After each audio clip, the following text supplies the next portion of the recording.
The massive doors of the Galactic Council chamber opened with a deep rumble that shook the crystal walls. Ambassador Hyun-Woo Kim walked slowly across the polished floor, his boots making sharp clicks that echoed in the huge space. In his hand, he held a simple piece of paper that would change everything. Around him, the alien delegates sat in their floating platforms and energy fields. The tall insect-like creatures from the hegemony clicked their sharp claws impatiently. The blue-skinned Zephyrians glowed softly as they whispered to each other. The ancient Primarchs, looking like living statues made of silver metal, watched him with their glowing eyes. Hyun-Woo had walked this path many times before. For 30 years, he had come here to ask for help. For 30 years, these same aliens had given him nothing but empty words and false promises. But today was different. Today, he was not asking for anything. The hegemony representative, a creature twice as tall as any human, leaned forward on its platform. Its voice sounded like grinding metal when it spoke. "Human ambassador, you have called this emergency session. What crisis requires our attention now?" Hyun-Woo looked up at the creature's 4 red eyes. He remembered the first time he had stood in this chamber, young and hopeful. Back then, he believed that joining the Galactic Council would bring peace to the galaxy. He thought that working together, all the different species could solve any problem. How wrong he had been. 3 months ago, Hyun-Woo began, his voice steady and clear. The Velkari Empire attacked the Solari colonies. These were peaceful people. They had never hurt anyone. They created beautiful music that could heal damaged minds. They grew food that could feed entire worlds. The Zephyrian delegates' glow dimmed slightly. Yes, we remember. A tragic situation. Tragic? Hyun-Woo's voice grew harder. It was genocide. The Velkari used biological weapons. They turned the Solari's own atmosphere into poison. Men, women, children, all dying in agony while they begged for help. The chamber fell silent. Several aliens shifted uncomfortably in their seats. Earth's Third Fleet responded immediately, Hyun-Woo continued. Admiral So Young Park led 12,000 brave souls into battle. They fought for 6 days straight. No sleep, no rest, just constant fighting to protect people they had never met. He pulled out a small device and pressed a button. Holographic images filled the air above the chamber floor. They showed human ships, scarred and burning, still firing their weapons at the much larger Velkari vessels. They showed human marines in their power armor, fighting inside Solari cities to save civilian families. We lost 8,000 people in those 6 days, Hyun-Woo said quietly. 8,000 humans died to save aliens they didn't even know. And where were you? The hegemony representative made an angry buzzing sound. The council follows proper procedures. We cannot simply... You held meetings, Hyun-Woo interrupted. 17 meetings in 6 days.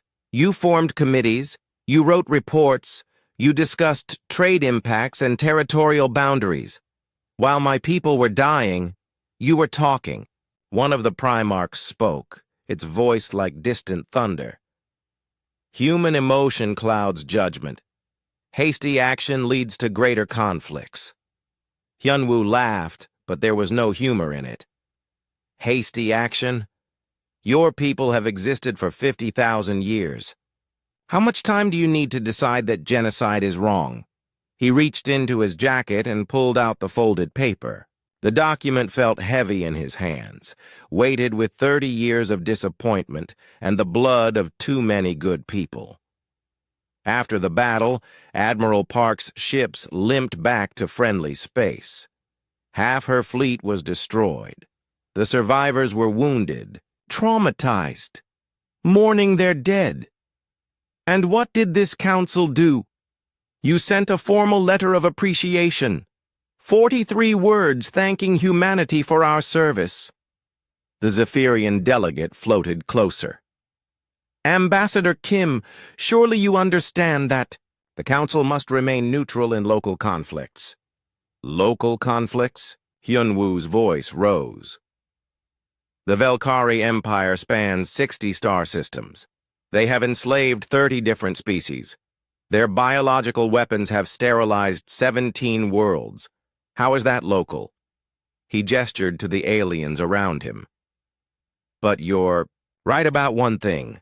This council does remain neutral. Neutral when slavers attack free colonies. Neutral when pirates destroy trade routes. Neutral when entire civilizations are wiped out.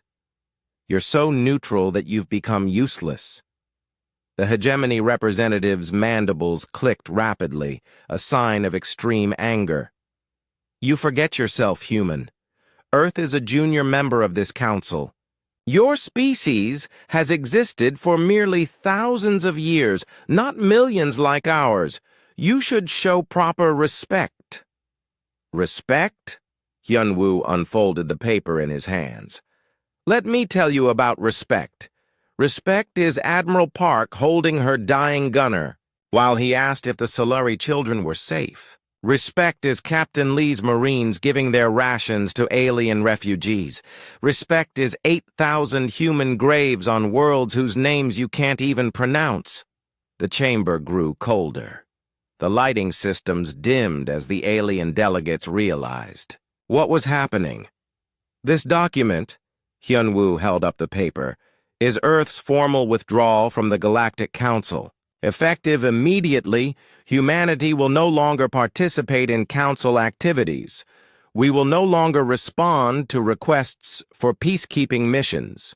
We will no longer send our ships to die for people who see us as expendable children. The explosion of angry voices from the alien delegates was immediate. The hegemony representative stood up to its full height, towering over the human ambassador. You cannot do this! Earth has obligations, treaties, contracts. Read the document. Hyun-woo said calmly. Every treaty, every contract has an exit clause. We helped write most of them, remember? We're very good with legal details. A Primarch spoke, its voice carrying the weight of ancient authority. This is emotional decision-making. Humans are known for this weakness. In one solar cycle, you will regret this choice and beg to return. Hyun-woo looked up at the silver being. Maybe, but right now, I regret every day we stayed. Every human, life wasted protecting people who saw us as useful fools. He turned to leave, then stopped. Oh, and one more thing. Captain Jin-ho Lee sends his regards. Several aliens looked confused. The hegemony representative's eyes narrowed. Lee? Your intelligence officer? What does he want? Nothing. Hyun-woo smiled for the first time since entering the chamber. He just wanted me to let you know that he's been monitoring your communications for the past month. Interesting reading. Apparently, several council members have been making plans for after humanity withdraws from galactic affairs. The chamber fell silent again, but this time the silence felt dangerous. The hegemony has been moving fleet elements toward human trade routes, Hyun-woo continued. The Zephyrians have been negotiating with pirates about future opportunities, and the Velkari Empire has been asking about Earth's defensive capabilities. He folded the withdrawal document and put it back in his jacket. Captain Lee also wanted me to mention that he shared this information with Earth's military command. Admiral Park was very interested to learn that her sacrifices were seen as signs of human weakness. The hegemony representative made a harsh laughing sound. You think, to threaten us? Earth has perhaps 200 warships. The hegemony alone commands 3,000 vessels. Your withdrawal means nothing. You're probably right, Hyunwoo agreed. But Captain Lee discovered something else interesting. Do you know what happens to galactic stability when humans stop responding to crisis calls? None of the aliens answered. Neither do we, Hyunwoo said. But I guess we're all about to find out. He walked toward the massive doors. Behind him, the alien delegates began talking rapidly among themselves. Their voices rose in anger, fear, and something that might have been excitement. As he reached the exit, Hyunwoo heard the hegemony representative call out, "This is a mistake, human. You will doom the galaxy with your pride." Hyunwoo paused, at the threshold. Maybe. But for the first time in 30 years, humans won't be the ones bleeding for it. The doors closed behind him with a final, echoing boom. 3 hours later, the first Earth ships began jumping to hyperspace, heading home. Admiral Park's wounded fleet led the way, followed by human vessels from every corner of the galaxy. Trade ships, exploration vessels, research stations, diplomatic missions, all of them received the same message: come home. As the last human ship disappeared into hyperspace, Captain Jin-Ho Lee sat in his intelligence station aboard the departing fleet. His screens showed massive communications traffic between Council worlds. Fleet movements were accelerating, border tensions were rising. The galaxy had lived with human protection for so long that they had forgotten what life was like. Without it, now they were about to remember. Jin-Ho closed his files and leaned back in his chair.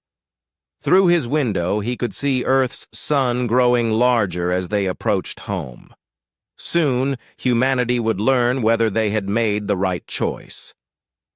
Behind them, the galaxy began to burn. The emergency session in Earth's capital had been going for 6 hours. President Mi-young-choi rubbed her tired eyes as she looked around the conference table. Half the government wanted to turn around and go back to space. The other half wanted to build walls around the entire solar system.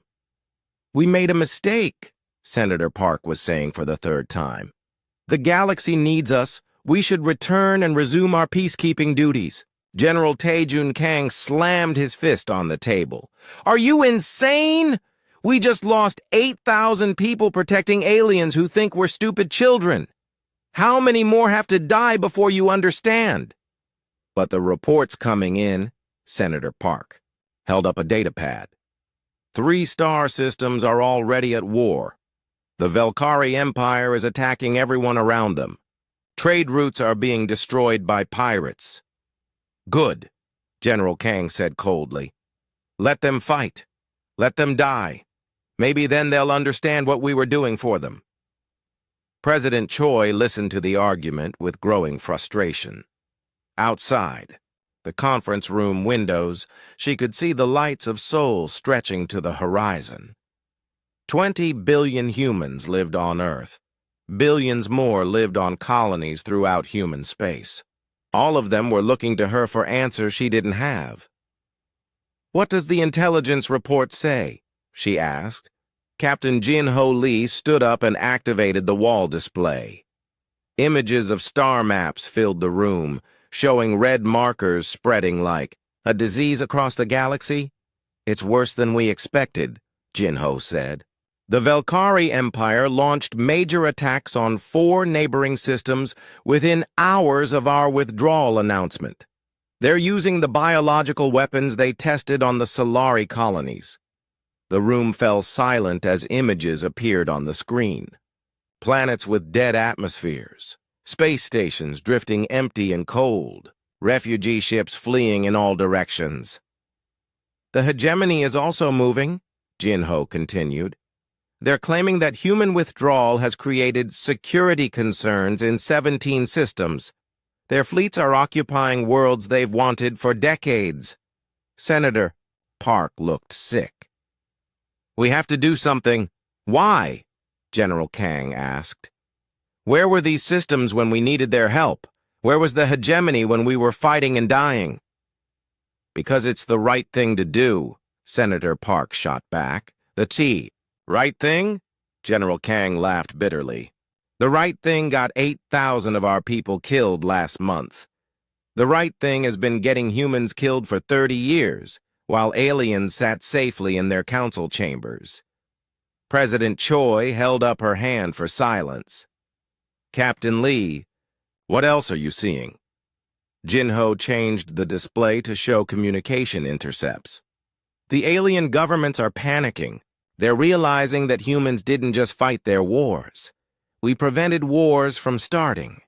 We mediated disputes. We stopped small problems from becoming big ones. Give me an example, the president said. 3 months ago, the Nereid Federation and the Forge Worlds had a trade dispute, Jinho explained. Nothing major. Just arguments about shipping contracts. Human diplomats stepped in and worked out a compromise in 2 days.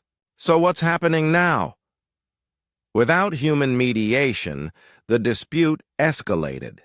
Both sides started seizing each other's cargo ships. Yesterday, the Forge Worlds bombarded a Nereid colony world. The Nereids responded by poisoning 3 Forge World mining stations. It's a full war now.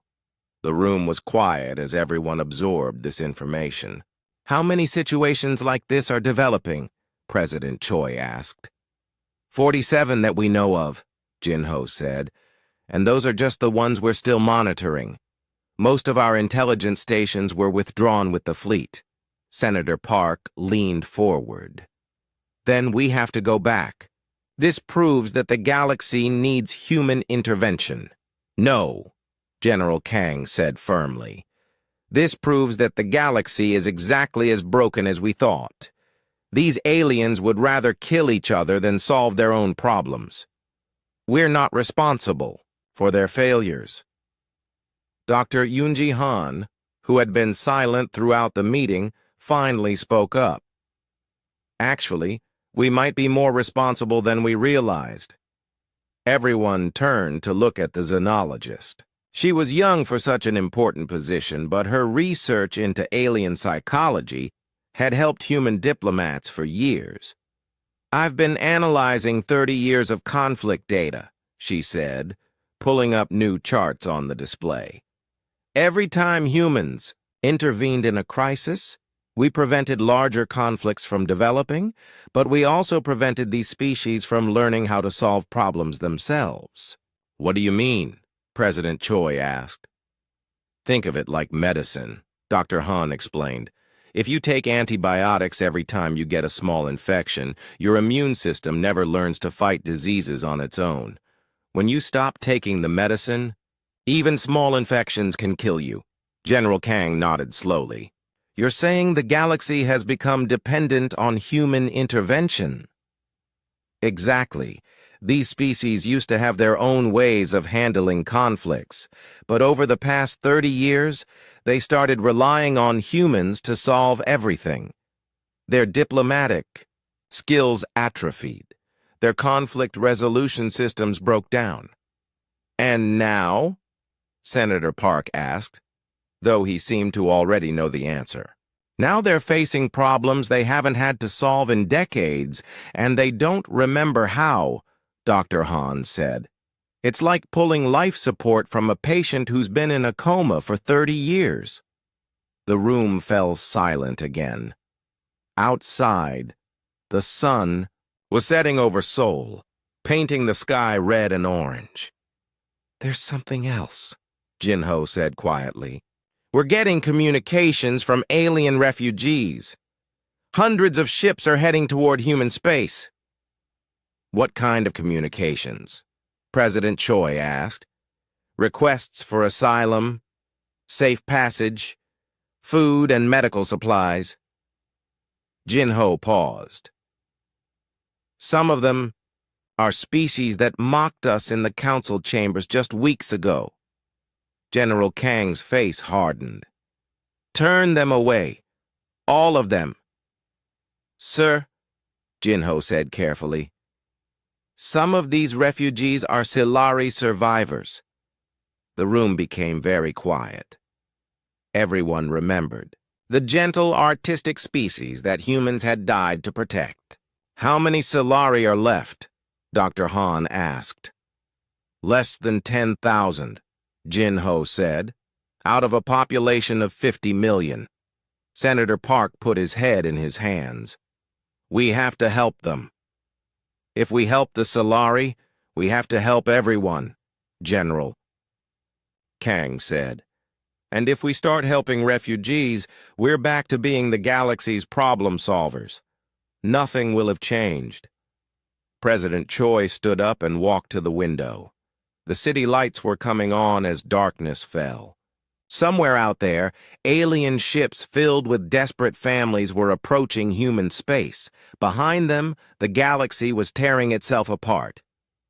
Captain Lee, she said without turning around, how long do you estimate before the current conflicts spread? Based on historical patterns and current escalation rates, I'd say 6 months before we see systematic warfare across at least half the galaxy. And refugees? Millions, maybe tens of millions. President Choi turned back to face the room. We need to make a decision. Do we maintain strict isolation, or do we provide limited humanitarian aid? Humanitarian aid becomes military aid, General, Kang warned. Then peacekeeping. Then we're right back where we started. But if we do nothing, Senator Park said, we're responsible for genocide on a galactic scale. No, Dr. Han said firmly. The aliens are responsible for their own actions. We didn't make them go to war. We didn't make them refuse to solve their own problems. But we enabled them, Senator Park argued. And now we're stopping, General Kang said. That doesn't make us villains. President Choi looked around the table at the tired faces of her advisors. Each of them was carrying the weight of billions of lives, human and alien. Captain Lee, I want daily reports on refugee movements and conflict escalation. Dr. Han, continue analyzing the data. I want to understand exactly how deep this dependency goes. And the refugees? Senator Park asked. We'll establish processing stations at the edge of human space. Medical aid, food, fuel, basic humanitarian supplies. But no military intervention. No peacekeeping missions, General Kang frowned. That's still getting involved.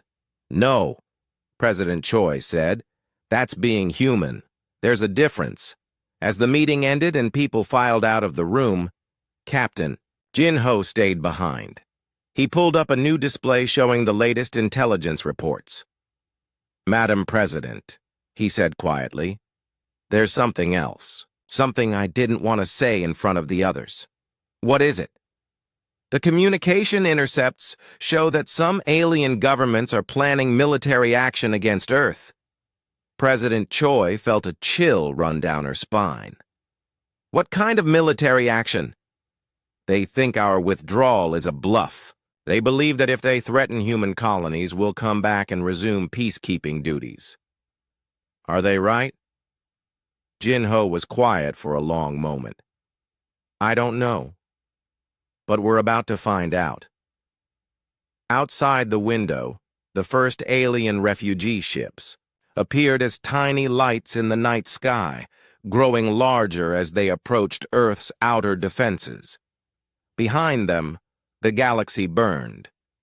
Captain Dong-hyun Ryu watched the alien refugee ship through his viewport and felt his heart break. The vessel was barely holding together, hull plates missing, engines flickering, life support failing.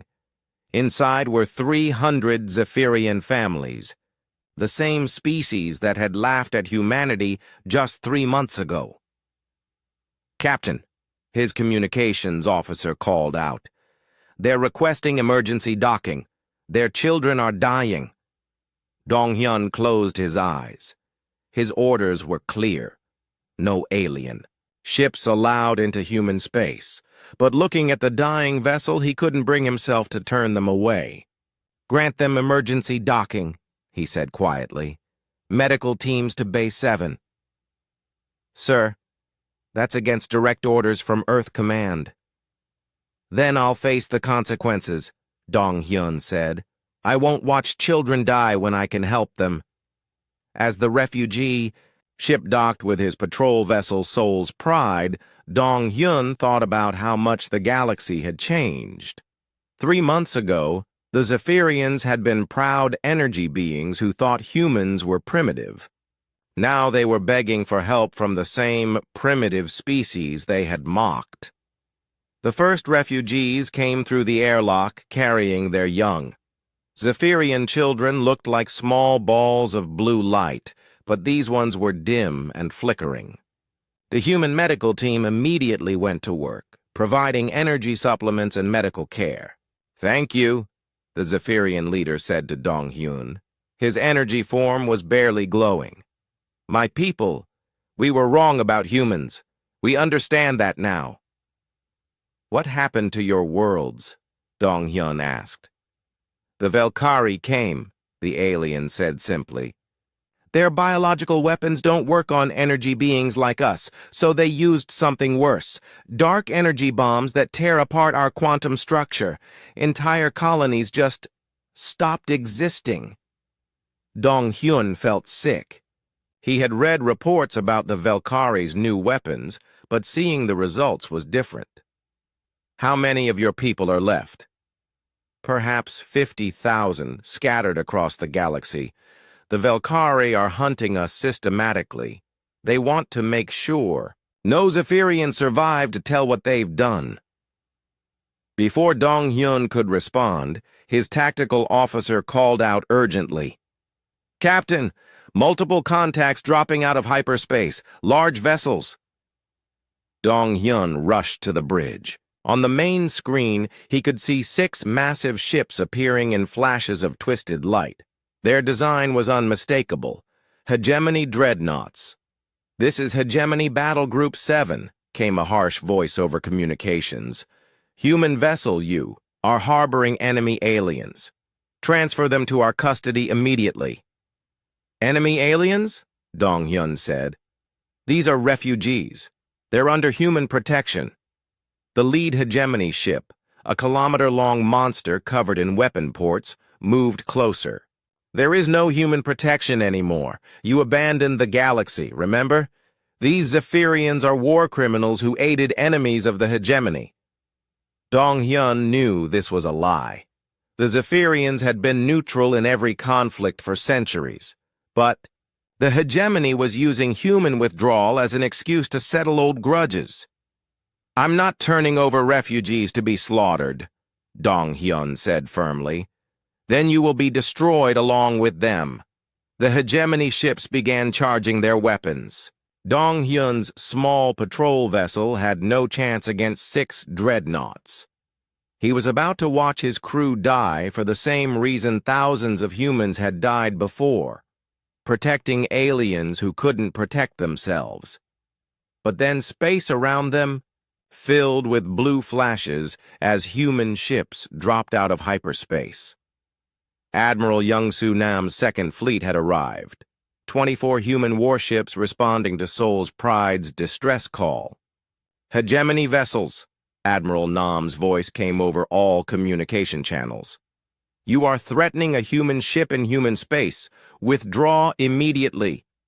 The Hegemony commander's response was filled with anger. "You cannot interfere.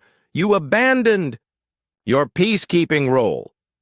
"We abandoned peacekeeping in alien space," Admiral Nam said calmly. "This is human space. Here, we protect what needs protecting." The standoff lasted for 10 minutes. 6 Hegemony dreadnoughts faced 24 human warships. Finally, the alien vessels began to withdraw. "This is not over," the Hegemony commander transmitted. "The galaxy has changed. There is no place for human mercy anymore." As the alien ships disappeared into hyperspace, Admiral Nam contacted Captain Ryu. "Well done, Captain. But you know this is just the beginning." Nam was right. Over the following weeks, similar incidents happened across the galaxy. Human patrol ships encountered refugee fleets fleeing wars that were spreading like wildfire. The Andromeda trade routes, which had connected thousands of worlds for centuries, collapsed completely as pirates carved up the shipping lanes. On Earth, Dr. Yoon-ji Han worked around the clock analyzing the flood of intelligence reports. Her worst fears were being confirmed. The galaxy's entire civilization was unraveling. "It's a cascade failure," she explained to President Choi during their daily briefing. "When humans withdrew, we didn't just remove peacekeepers. We removed the entire immune system that kept galactic civilization stable." "Explain that in terms I can understand," the president said. Dr. Han pulled up a holographic model of the galaxy. "Think of each star system as a cell in a body. For 30 years, human ships and diplomats acted like antibodies, moving quickly to any area where problems developed. We stopped infections before they could spread." She highlighted several red areas on the map. "Now, those antibodies are gone. Small infections are becoming major diseases. The Nereid Forge world conflict has spread to 12 systems. The Velkari Empire has conquered 43 worlds in 3 months. The hegemony is using our withdrawal as an excuse to invade anyone they want." "What about the species that haven't been attacked yet?" "They're panicking," Dr. Han said.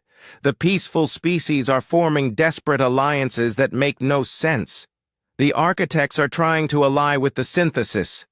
Crystalline beings working with machine intelligences. The moth people are begging the razor claws for protection, even though the razor claws eat insects." President Choi studied the map. Nearly half the galaxy was now marked in red, active war zones or occupied territories. "How long before this reaches human space?" "It already has," Dr. Han said quietly. "The refugee crisis is just the beginning. Admiral Nam's fleet had to fight off 3 separate alien groups last week. All of them claimed they were liberating human colonies from dangerous isolation." On the industrial world of Neo-Busan, engineer Hee-won Song worked in a massive shipyard that stretched beyond the horizon. The facility had been building civilian transports and exploration vessels for decades. Now, Song was converting it to military production. The new ship designs were unlike anything humanity had built before, where human ships had once been built. For long-range peacekeeping missions, these were designed for pure combat. The destroyers were fast and deadly, built to outrun and outfight anything the aliens could send. The carriers were mobile fortresses capable of deploying swarms of AI-controlled fighters. "We're not building peacekeepers anymore," Song told her engineering team. "If Earth is going to survive what's coming, we need ships that can win wars, not just stop them." The first of the new warships, the destroyer Han River, was completed in record time. Its sleek hull was covered in stealth plating, and its weapons could punch through the armor of any known alien vessel. More importantly, it was fast enough to escape if outnumbered. But even as human shipyards worked at maximum capacity, the galaxy continued to tear itself apart. The breaking point came when the Solari survivors, the gentle, artistic species that humans had died to protect, sent their final transmission. Admiral Young-Soo Nam received the message on his flagship. The transmission was weak and filled with static, but the words were clear enough. "This is Elder Whisper of Dawn of the Solari Remnant," the alien's musical voice said. "We know humans can hear this message. We want to thank you for trying to save us. Your people died for strangers, and we will never forget that sacrifice." The message paused, filled with the sound of distant explosions. The Velkari have found our last refuge. We have perhaps one day before they break through our defenses. We do not ask for rescue. We know humans have their own problems now. We ask only that you remember us, and that our music not be forgotten. The transmission ended with a hauntingly beautiful melody, the last song of a dying civilization. Admiral Nam sat in his command chair, listening to the alien music and thinking about the 8,000 humans who had died trying to save these people. Outside his ship's windows, refugee vessels continued to stream toward human space, carrying the survivors of a dozen different species. The galaxy was burning, and humanity watched from the edges, no longer willing to throw their lives away for people who had never appreciated the sacrifice. But watching the destruction was almost as hard as fighting had been. On Earth, President Choi received daily reports of new conflicts, new atrocities, new requests for help that she couldn't answer. The galaxy had become dependent on human intervention. And now that intervention was gone, the question was no longer whether the galaxy would survive without human peacekeepers. The question was whether humanity could survive watching it die. 6 months after Earth's withdrawal, the galaxy was unrecognizable. Ambassador Hyunwoo Kim stood on the observation deck of the space station at the edge of human territory, looking out at the stream of refugee ships that never seemed to end. Each vessel carried the survivors of worlds that no longer existed. The communication panel beside him crackled to life. Ambassador Kim, we have incoming vessels requesting emergency meeting. They claim to represent the Final Alliance. Hyunwoo sighed. He had heard of the Final Alliance, a desperate coalition of the few peaceful species that remained. They had been sending diplomatic messages for weeks, begging for human help. How many ships? He asked. 3 vessels. Very damaged. One appears to be Zephyrian, one architect, and one we don't recognize. Let them approach, but keep our defenses. Ready? 20 minutes later, Hyunwoo found himself in a meeting room facing 3 of the most desperate beings he had ever seen. The Zephyrian was barely glowing, his energy form flickering like a dying candle. The architect, normally a beautiful crystalline being, was cracked and dim. The third alien was something Hyunwoo had never seen before, a floating mass of tentacles and sensors that seemed to be held together by mechanical parts. Ambassador Kim, the Zephyrian spoke first, his voice weak. I am Commander Zaxathari of what remains of the Zephyrian Confederation. These are Data Stream 7 of the Architect, Collective and Harmony Song Eternal of the Melodic Union. Hyunwoo nodded respectfully. What can I do for you? We come to apologize, Data Stream 7 said, its crystal form pulsing with each word. We were wrong about humanity. We were wrong about everything. The galaxy is dying. Harmony Song Eternal added, its tentacles writhing in distress. The Velkari Empire controls 60 systems now. The hegemony has allied with the synthesis machine intelligence. Together, they are consuming entire sectors. Commander Zaxathari's form flickered brighter for a moment. We thought strength was in our advanced technology, our ancient wisdom, our superior cultures. But you humans had something we never understood. You cared about strangers. Hyunwoo felt a familiar pain in his chest. We cared, and 8,000 of us died for it. We know, Data Stream 7 said quietly. We have analyzed the data from every human intervention over the past 30 years. Your species prevented 47 major wars, stopped 16 genocides, and saved billions of lives. We never thanked you properly. Thank you is not enough now. Harmony Song Eternal said. The Melodic Union had 12 billion citizens. Now, we are less than 1 million. The hegemony used sonic weapons to shatter our harmonic structures. They destroyed our music, our art, our children's laughter. Hyunwoo closed his eyes. The reports had mentioned the destruction of the Melodic Union, but hearing it from a survivor was different. I'm sorry for your loss. We are not here for sympathy, Commander Zaxthari said. We are here to warn you. The Velkari and hegemony believed that human withdrawal was a sign of weakness. They are planning to attack human space directly. Attack us? Hyunwoo sat up straighter. Why? Data Stream 7 projected a holographic star map. Red markers showed Velkari and hegemony forces moving toward human territory. They believe that if they threaten Earth directly, humans will return to their peacekeeping role. They see it as a way to restore their control over the galaxy. They're wrong, Hyunwoo said flatly. We know that now, Harmony Song Eternal said, but they do not understand humans the way we have learned to. They think your mercy was weakness. They believe your withdrawal was cowardice. Commander Zaxthari's energy form pulsed with urgency. Ambassador, there is something else. Something worse than the wars. What could be worse?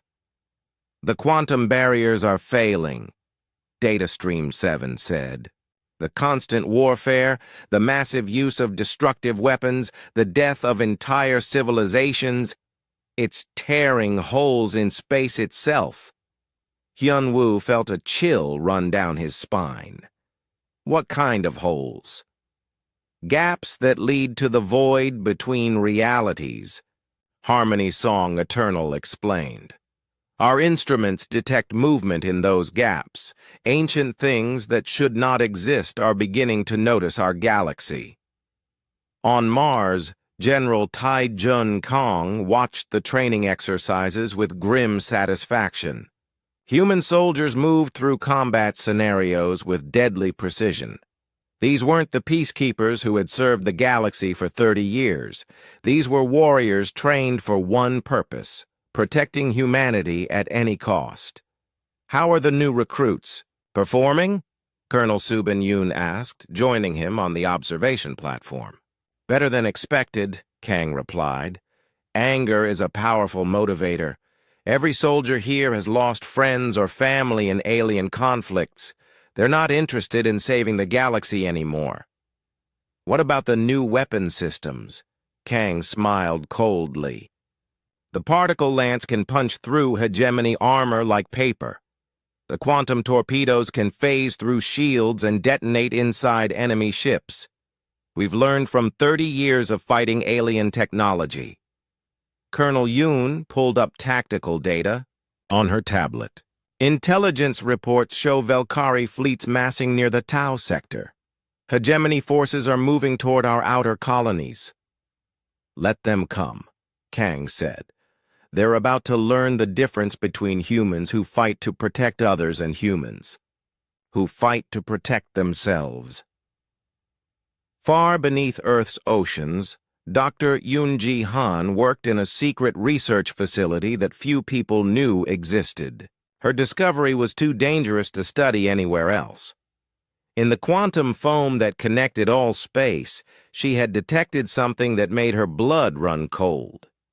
The patterns are unmistakable, she told President Choi during their encrypted video call. The destruction of so many civilizations has created quantum resonances. These resonances are attracting attention from things that exist outside our normal universe. What kind of things? President Choi asked. We don't know exactly. Our instruments can only detect shadows and movement in the quantum void. But the readings suggest entities of enormous size and power. The ancient architect records call them devourers. Devourers. Beings that consume entire realities, Dr. Han explained. According to the records, they destroyed the previous galactic civilization, 50,000 years ago. The survivors built quantum barriers to keep them out, but those barriers need constant maintenance. And that maintenance was the stable civilization that humans were protecting, Dr. Hahn said grimly. Every time we prevented a war, every time we stopped a genocide, we were maintaining the barriers without knowing it. Now that civilization is collapsing, the barriers are failing. President Choi was quiet for a long moment. How long do we have? Based on the current rate of decay, perhaps 6 months before the first barriers collapse completely. And then? Then we face something that makes the Velkari Empire look like children playing with toys. Back at the space station, Ambassador Hyun-woo finished his meeting with the Final Alliance representatives. They had begged for human help, offered to share their remaining technology, promised to serve humanity in any way possible. But Earth's answer remained the same: no military intervention. As the alien ships prepared to leave, Commander Zax Thari sent a final message. Ambassador, we understand your decision. Humanity has given enough.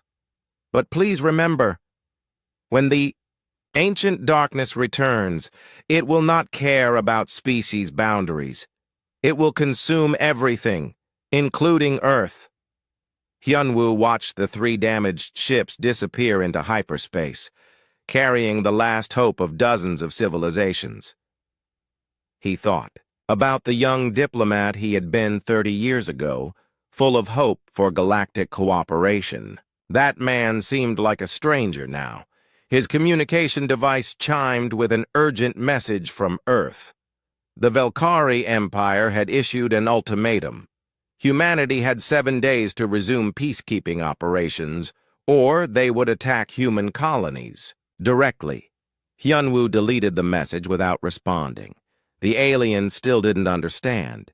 Humanity wasn't withdrawing because they were weak or cowardly. They were withdrawing because they had finally learned what the galaxy really was.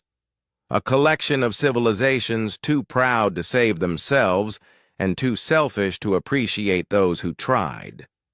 But as he looked out at the stars, Hyun-woo couldn't shake the feeling that something much worse than galactic war was coming. The refugee ships carried more than just survivors.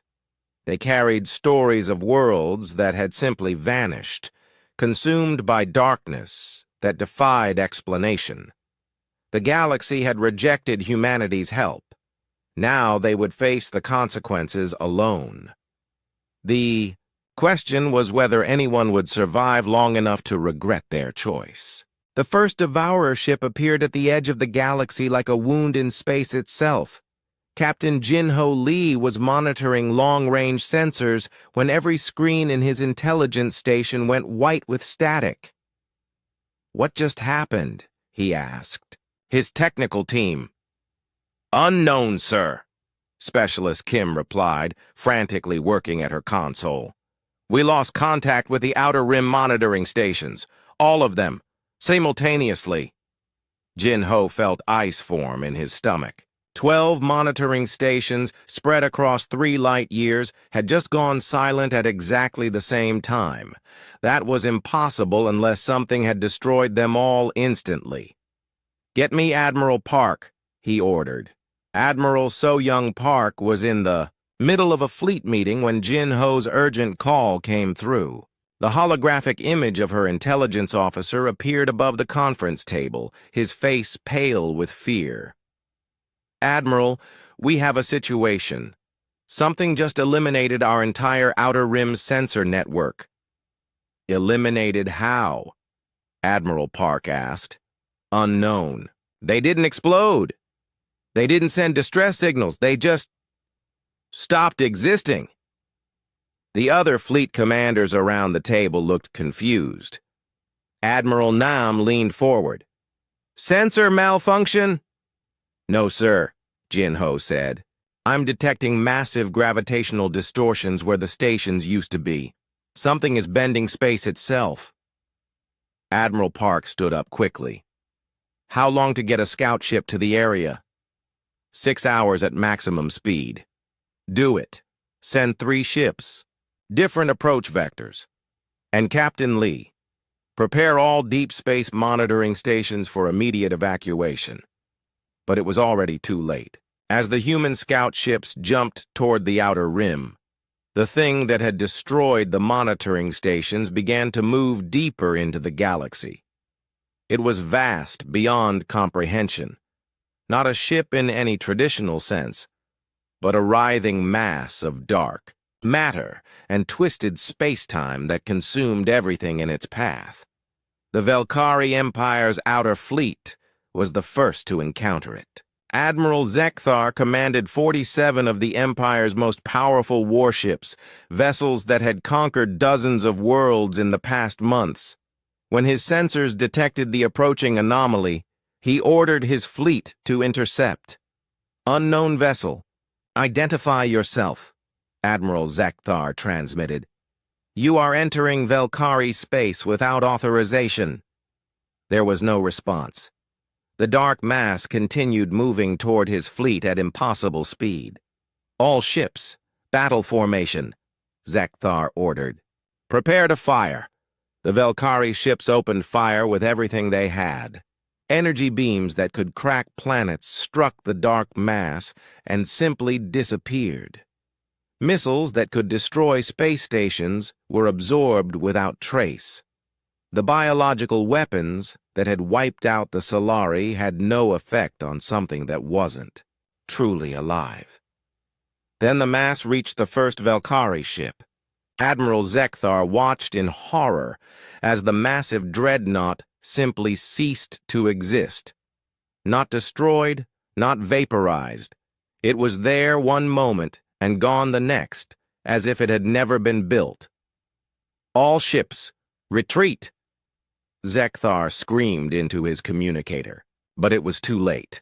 The dark mass expanded like a living shadow, reaching out with tentacles of pure nothingness. One by one, the Velkari ships vanished into the void. Zekthar's flagship was the last to die. As the darkness closed around his ship, his final transmission reached the Velkari homeworld. It's not a weapon. It's hunger itself. On Earth, Dr. Yunji Han's deep ocean laboratory detected the quantum disturbances immediately. Alarms blared as her instruments recorded impossible readings. Entire star systems were disappearing from the quantum background of the universe. "Get me President Choi," she ordered her assistant. "Emergency priority." Minutes later, the president's worried face appeared on her screen. "Dr. Han, please tell me you have good news." "I'm afraid not, Madam President. The quantum barriers have failed completely. The first devourer has entered our reality." "First? There are more?" "According to the ancient records, they travel in groups. Where one appears, others follow." Dr. Han pulled up her data displays. "This one has already consumed the entire Velkari outer fleet. 47 ships and their crews just stopped existing." President Choi was quiet for a moment. "What exactly are these things?" "Imagine if entropy itself became conscious and hungry. They don't destroy matter. They convert it directly into void. Everything they touch becomes part of them, making them larger and more powerful. Can they be fought? Not with conventional weapons. They exist partially outside our normal space-time. Energy weapons pass through them. Physical missiles are absorbed. They're like a disease that infects reality itself." President Choi rubbed her temples. "What about the other alien species? The hegemony? The machine intelligences?" "I'm monitoring their communications. The hegemony's 4th battle group encountered a second devourer near their core worlds. 2,000 ships gone in minutes. The synthesis machine intelligence tried to interface with one of them directly. What happened? The entire synthesis network was corrupted. Their artificial intelligences are now serving the devourers, turned into tools for consumption.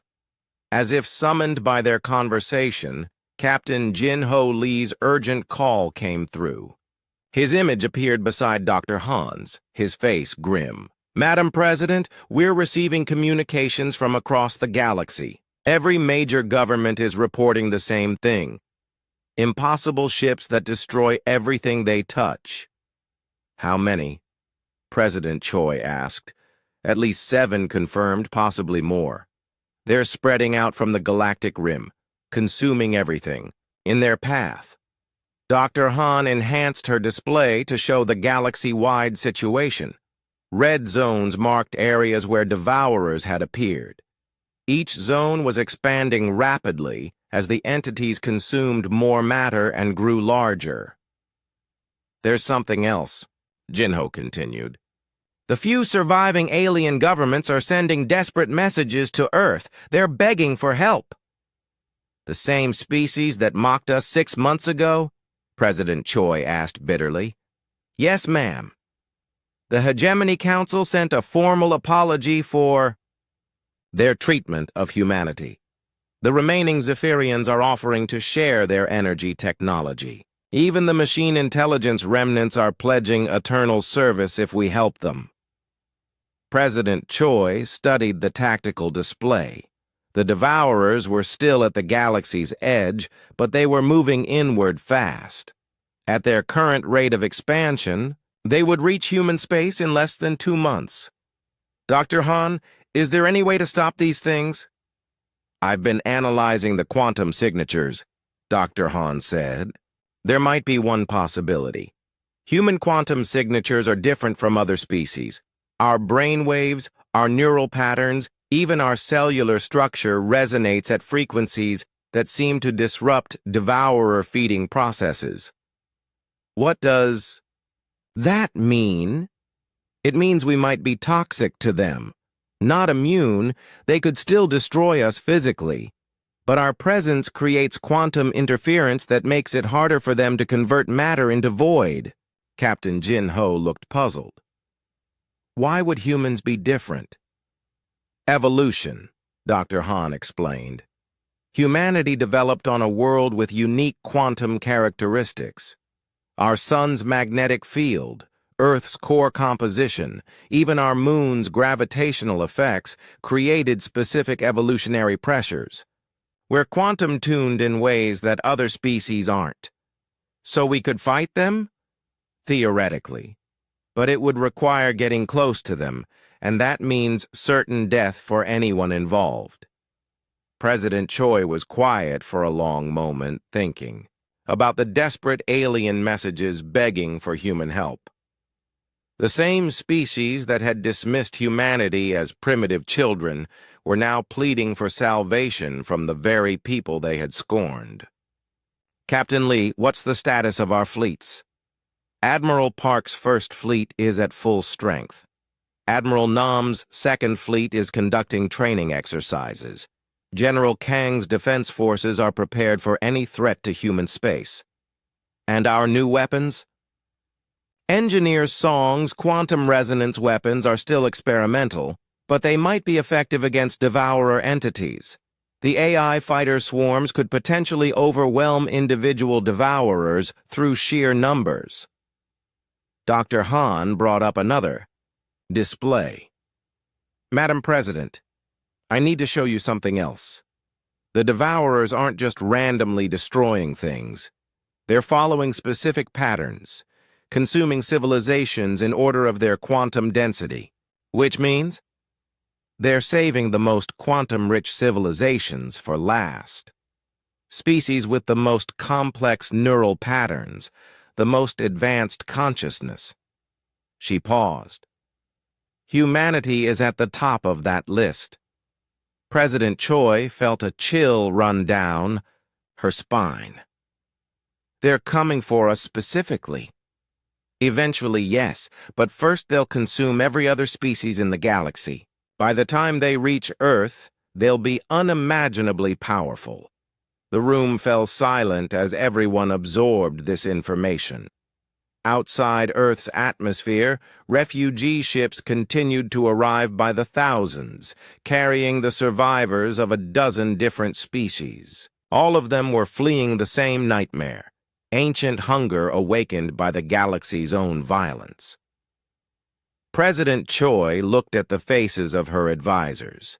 Each of them was thinking the same thing she was.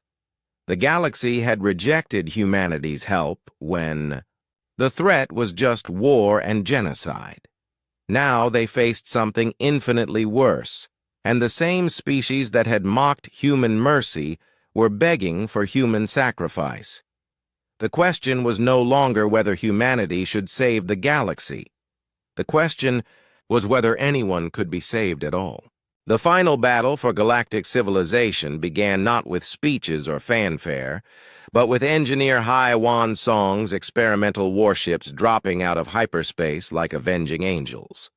The quantum resonance weapons she had designed hummed with dangerous energy as they faced the largest devourer entity yet encountered. Admiral So Young Park stood on the bridge of her flagship Terra's Fury, watching the massive dark form that had once been 3 star systems. The thing was impossible to fully comprehend. A writhing mass of consumed matter and twisted space that stretched across light years. All ships maintain formation, she ordered. Remember, we're not trying to destroy this thing. We're trying to disrupt its feeding long enough for the civilians to escape. Behind the human fleet, thousands of alien refugee ships fled toward the last safe zones in the galaxy. Zephyrians, architects, the remnants of dozens of species, all of them depending on humanity to buy them time. Admiral, Captain Jin Ho Lee reported from his intelligence station, the entity is changing course. It's moving directly toward us. Good, Admiral Park said grimly. That means our quantum signatures are bothering it. The devourer reached out with tendrils of pure nothingness, trying to consume the human ships. But something strange happened when the dark matter touched the first destroyer. Instead of being absorbed, the ship's hull began to glow with quantum energy. The devourer's tendril recoiled as if burned. Confirmed! Dr. Yoonji Han's voice came through the communication system from her research ship. Human quantum signatures are creating interference patterns. The entity can't process our matter properly. Can't process us or won't? Admiral Park asked. Can't. It's like trying to digest poison. We're causing cascading failures in its conversion matrix. Across the battle zone, human ships pressed their attack. Engineer Song's quantum resonance weapons fired bursts of energy that matched human neural patterns. Where the beam struck the devourer, chunks of dark matter began to separate and collapse back into normal space. Colonel Subin Yoon led her Marines in the most desperate mission ever attempted. Using specially modified assault pods, they actually boarded sections of the devourer entity. What they found inside defied description. Corridors made of compressed starlight, chambers filled with the screaming quantum echoes of consumed civilizations.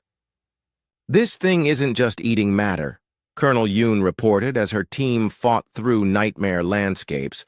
It's storing the consciousness of everything it destroys. All those dead civilizations are still alive inside it, trapped in quantum loops.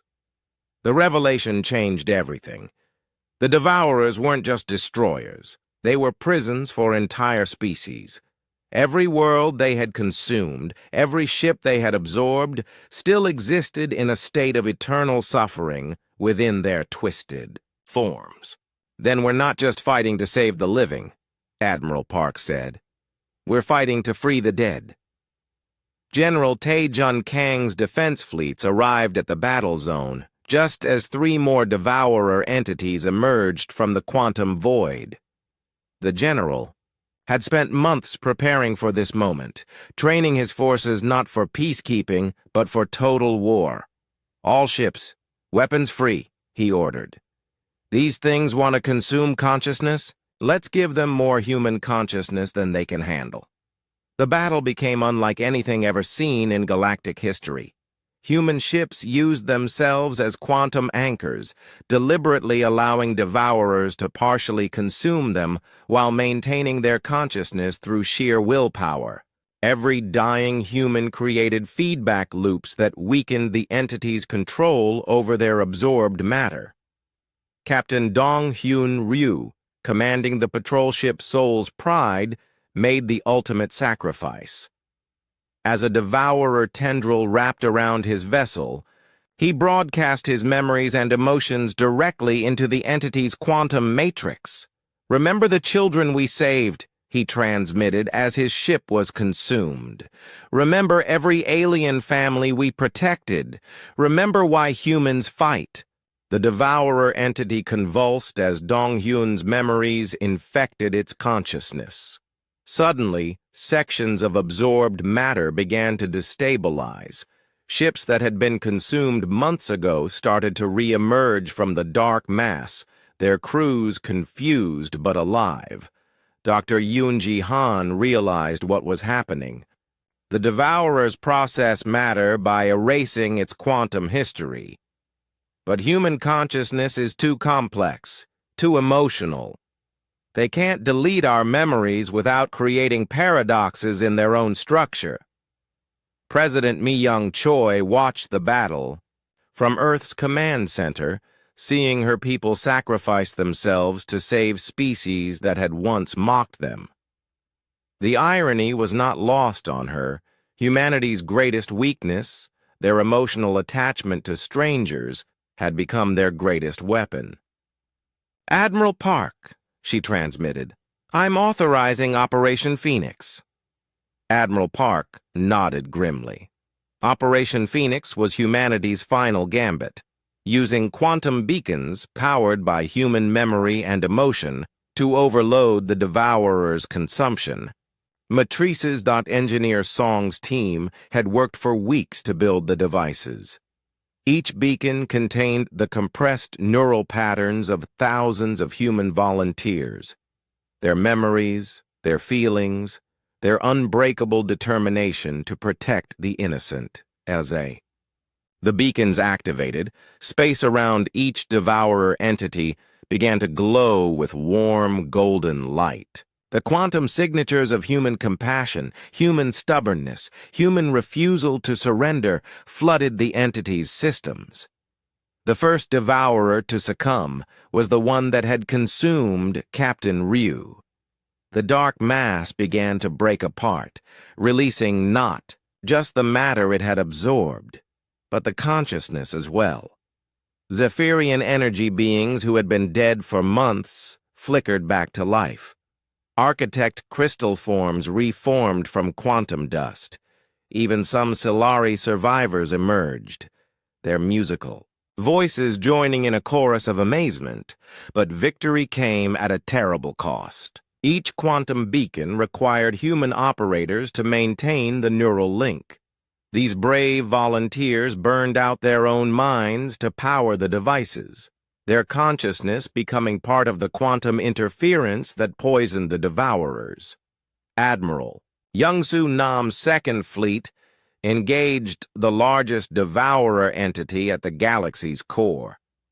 This one had consumed the hegemony homeworld and absorbed their entire civilization. As human ships swarmed around it like angry insects, the entity tried to adapt to their quantum signatures. "It's learning," Admiral Nam reported. "It's trying to process human consciousness by isolating our emotional patterns." But the entity had made a fatal mistake. By trying to understand human emotion, it had opened itself to something the devourers had never encountered before. Hope.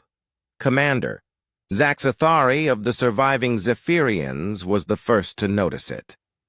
From his damaged ship, he watched as sections of the devourer began to glow, not with the cold light of consumed matter, but with the warm radiance of human dreams. "Impossible," he whispered. Then louder to anyone who could hear, "The humans are converting it. They're not just disrupting the entity, they're transforming it." The transformation spread through the Devourer's structure like a virus of hope. The consciousness patterns of consumed civilizations, preserved within the entity's quantum matrix, began to resonate with human memories of sacrifice and compassion. Ancient grudges dissolved. Species-old fears evaporated. For the first time in galactic history, different forms of consciousness began to truly understand each other. The final Devourer entity, the largest and oldest of them all, made one last attempt to consume Earth itself. It bypassed the human fleets and struck directly at humanity's home world, its dark tendrils reaching through space toward the blue planet. But Earth was ready. Every human on the planet linked their consciousness to the planetary defense grid. 20 billion minds thinking as one, remembering every act of kindness, every moment of courage, every time someone had helped a stranger without asking for reward. The Devourer's tendrils struck Earth's atmosphere and recoiled as if touching molten metal. The concentrated compassion of an entire species was too much for it to process. The entity writhed in space, its structure breaking down as human emotions flooded its quantum matrix. Ambassador Hyun-woo Kim stood in his soul apartment, his mind linked to the global network. Through the connection, he could feel the fear and confusion of the Devourer entity. It had been created to consume, but it had never encountered a species that found strength in caring for others. "We're not your enemy," he projected his thoughts toward the entity. "We understand hunger. We understand the need to survive. But we also understand that survival without purpose is just another form of death." The ancient entity paused in its assault, perhaps hearing wisdom for the first time in 50,000 years. As the battle ended and the last Devourer entities collapsed back into normal matter, the galaxy found itself forever changed. The quantum barriers were restored, but they were different now, maintained not by isolation and fear, but by the willing cooperation of species who had learned to value each other's unique perspectives. The Galactic Council reconvened on a new world, built from matter that had been rescued from the Devourers. When Ambassador Hyun-woo Kim walked into the chamber this time, every alien delegate stood in respectful silence. "Humanity saved us all," the hegemony representative said, its voice filled with genuine humility. "Not because we deserved it, but because that's who humans are. You fought not for glory or conquest, but for the simple principle that conscious beings should be free to exist." Hyun-woo looked around at the faces of beings who had once mocked his species. "We didn't save you," he said quietly. "We saved each other. That's what civilized species do." The galaxy would rebuild, but it would never again take for granted the strange, stubborn species from the third planet of an unremarkable yellow star. Humanity had looked into the face of cosmic extinction and responded not with weapons or wisdom, but with the simple refusal to let evil triumph. And in the end, that had made all the difference.